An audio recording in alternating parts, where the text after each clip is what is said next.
2 words for you. ಎಲ್ರಿಗೂ ನಮಸ್ಕಾರ.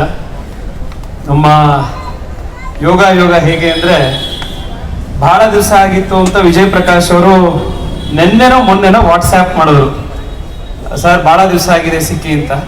ನನಗೆ ಇವತ್ತು ಅವರದ್ದು ಕಚೇರಿ ಅಂತ ಗೊತ್ತಿರಲಿಲ್ಲ. ಪ್ರತಿ ವರ್ಷ ಬೆಂಗಳೂರು ಗಣೇಶೋತ್ಸವದ ಯಾವ ಕಾರ್ಯಕ್ರಮನೂ ನಾನು ಮಿಸ್ ಮಾಡೋದೇ ಇಲ್ಲ.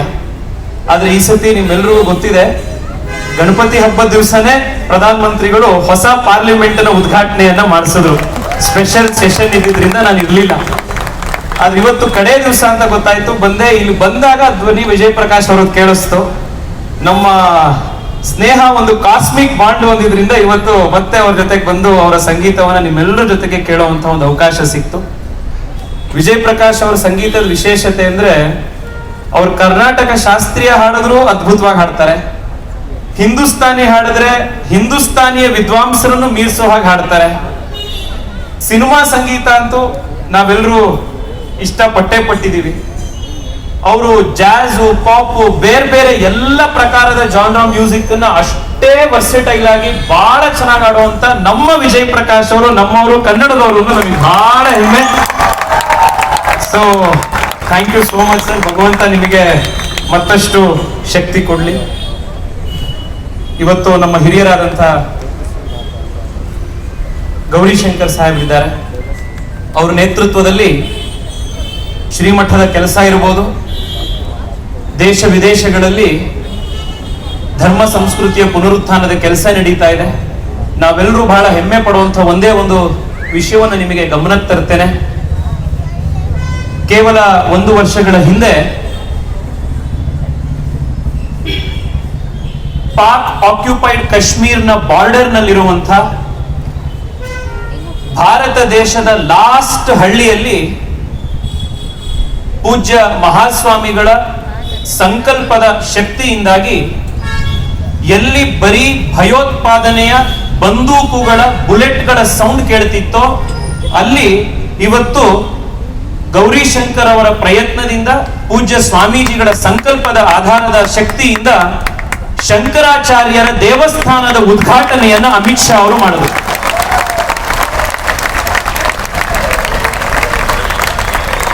ಒಂದು ವಾರದ ಹಿಂದೆ ಮಧ್ಯಪ್ರದೇಶದಲ್ಲಿ 108 ಅಡಿ ಎತ್ತರದ ಆದಿ ಶಂಕರಾಚಾರ್ಯರ ಒಂದು ಮೂರ್ತಿಯನ್ನು ಕೂಡ, ಪ್ರತಿಮೆಯನ್ನು ಕೂಡ ಲೋಕಾರ್ಪಣೆ ಮಧ್ಯಪ್ರದೇಶದ ಮುಖ್ಯಮಂತ್ರಿಗಳು ಕೂಡ ಮಾಡಿದ್ರು. ಅಲ್ಲೂ ಗೌರಿಶಂಕರ್ ಸಾಹೇಬ್ ಇದ್ರು.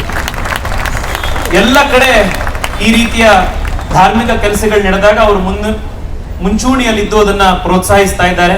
ನಿಮ್ಮೆಲ್ಲರ ಪರವಾಗಿ, ನಮ್ಮ ಬೆಂಗಳೂರಿನ ಆಸ್ತಿಕ ಜನರ ಪರವಾಗಿ ನಾನು ಅವರಿಗೆ ಧನ್ಯವಾದಗಳನ್ನ, ಅಭಿನಂದನೆಗಳನ್ನ ಸಲ್ಲಿಸ್ತೇನೆ.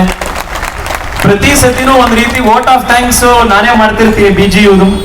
ಯಾಕೆಂತಂದ್ರೆ ನಂದೀಶ್ ಅವರದ್ದು ಮತ್ತೆ ಅವ್ರ ಟೀಮ್ ಎಫರ್ಟ್ ಈಗ ಈ ವರ್ಷದ ಕಾರ್ಯಕ್ರಮ ಕಂಪ್ಲೀಟ್ ಆಗಿ 1 ತಿಂಗಳು 2 ತಿಂಗಳಲ್ಲಿ ಪ್ರಾರಂಭ ಆಗೋಗುತ್ತೆ ಮುಂದಿನ ವರ್ಷದ್ದು ಕಾರ್ಯಕ್ರಮದ ತಯಾರಿ.